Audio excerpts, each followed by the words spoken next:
السلام علیکم ورحمۃ اللہ وبرکاتہ۔ الحمدللہ کفا والصلاة والسلام علی انبیاء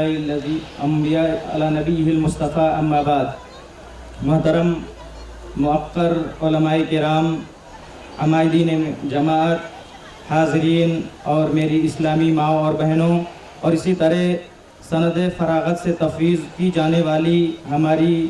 35 طالبات، مختصر طور پر سب سے پہلے آپ تمامی حضرات کو یہ معلوم ہونا چاہیے کہ اللہ رب العالمین کے کلام قرآن مجید کے بعد اس کائنات کے اندر سب سے عظیم، سب سے مستند اور سب سے صحیح کتاب اگر کوئی جو لوگوں کے نزدیک معتمد ہے وہ صحیح البخاری ہے۔ صحیح بخاری کے حوالے سے اللہ کے رسول صلی اللہ علیہ وسلم کی جتنی اقوال اور جتنے ارشادات و فرمودات ہیں، امام بخاری رحمہ اللہ نے بڑی ہی محنت اور بڑی ہی لگن کے ساتھ اس کے اندر جمع کیا ہے۔ اور آخری حدیث، اس سے پہلے آپ کو معلوم ہونا چاہیے کہ امام بخاری رحمہ اللہ نے اپنی اسماء ناز کتاب الجامع الصحیح کی شروعات انما الاعمال بالنیات کے ذریعے سے کیا ہے، جس کے ذریعے امام بخاری رحمہ اللہ یہ بتانا چاہتے ہیں کہ نیتوں کا تعلق یہ دنیا سے ہے، اور اسی طرح نیتوں پر ہی ایک انسان کو ثواب دیا جاتا ہے،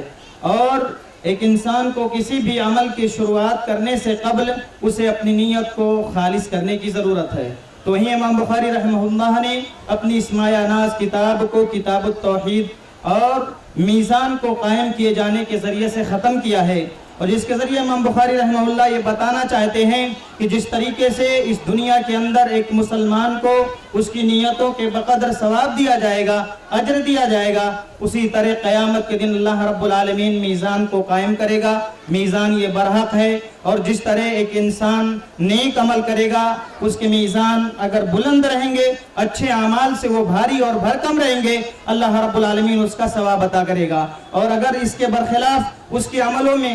کھوٹ ہے، کجی ہے، کمی ہے، تو ایسی صورت میں اللہ رب العالمین اس کو عذاب سے دوچار کرے گا۔ اسی طرح امام مسلم رحمہ اللہ کی آخری حدیث جو ہے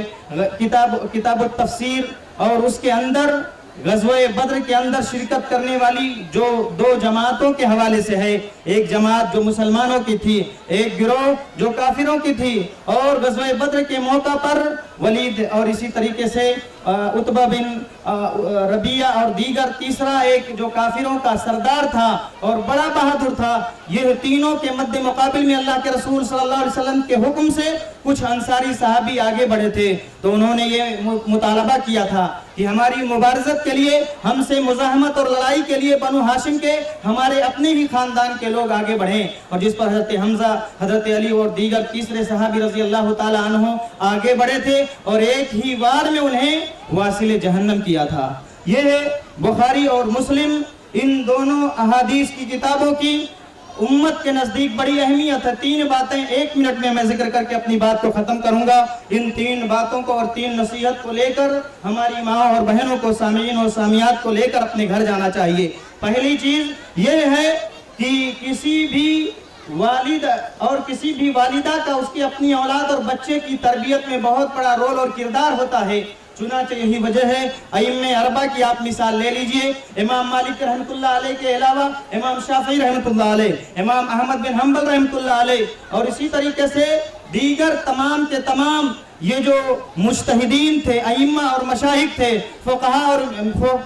ملت تھے، ان تمام کی تربیت میں ان کی ماؤں کا بڑا رول تھا۔ امام بخاری رحمۃ اللہ علیہ یوں ہی وقت کے امام نہیں بنے، ان کی والدہ ماجدہ کا ان کی تعلیم و تربیت میں بڑا رول تھا۔ اور آپ کو معلوم ہونا چاہیے، میری ماں اور بہنوں کو معلوم ہونا چاہیے کہ ہمیں ہوا وقت اپنی بچیوں کی، اپنے بچوں کی خبرگیری کرنی چاہیے، ان کے حق میں دعائے خیر کرنا چاہیے۔ یہی وجہ ہے بچپن میں ہی امام بخاری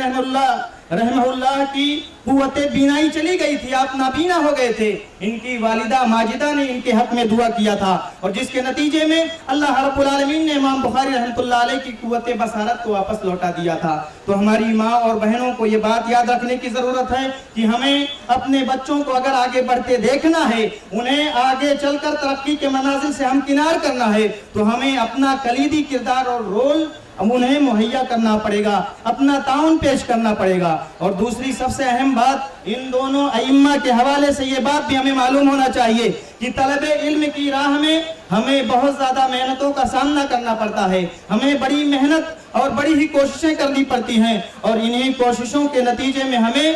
اس کا بہترین ثمرہ ملتا ہے۔ اللہ رب العالمین سے آخر میں دعا ہے کہ رب العالمین ہماری جو اسلامی بہنیں، ہماری عزیز طالبات جو فارغ ہوئی ہیں، رب العالمین جو انہوں نے علم حاصل کیا ہے، سب سے پہلے انہیں ان کے حاصل کردہ علم کے ذریعے عمل کرنے کی توفیق عنایت فرمائے۔ امام بخاری رحمۃ اللہ علیہ کو مشہور مقولہ ہمیں یاد رکھنا چاہیے، وہ کہتے ہیں جب سے میں نے ہوش سنبھالا ہے اور جب سے مجھے یہ خبر پتہ چلا ہے کہ غیبت یہ کبیرہ گناہوں میں سے ہے، میں اپنی پوری زندگی میں نے کبھی کسی کی غیبت نہیں کی۔ تو علم آپ حاصل جو کیے ہیں اس کے مطابق سب سے پہلے آپ باعمل بنیں۔ اللہ رب العالمین ہمیں کہنے اور سننے سے زیادہ عمل کرنے کی توفیق عنایت فرمائے، آمین۔ وآخر دعوانا الحمدللہ رب العالمین، والسلام علیکم ورحمۃ اللہ وبرکاتہ۔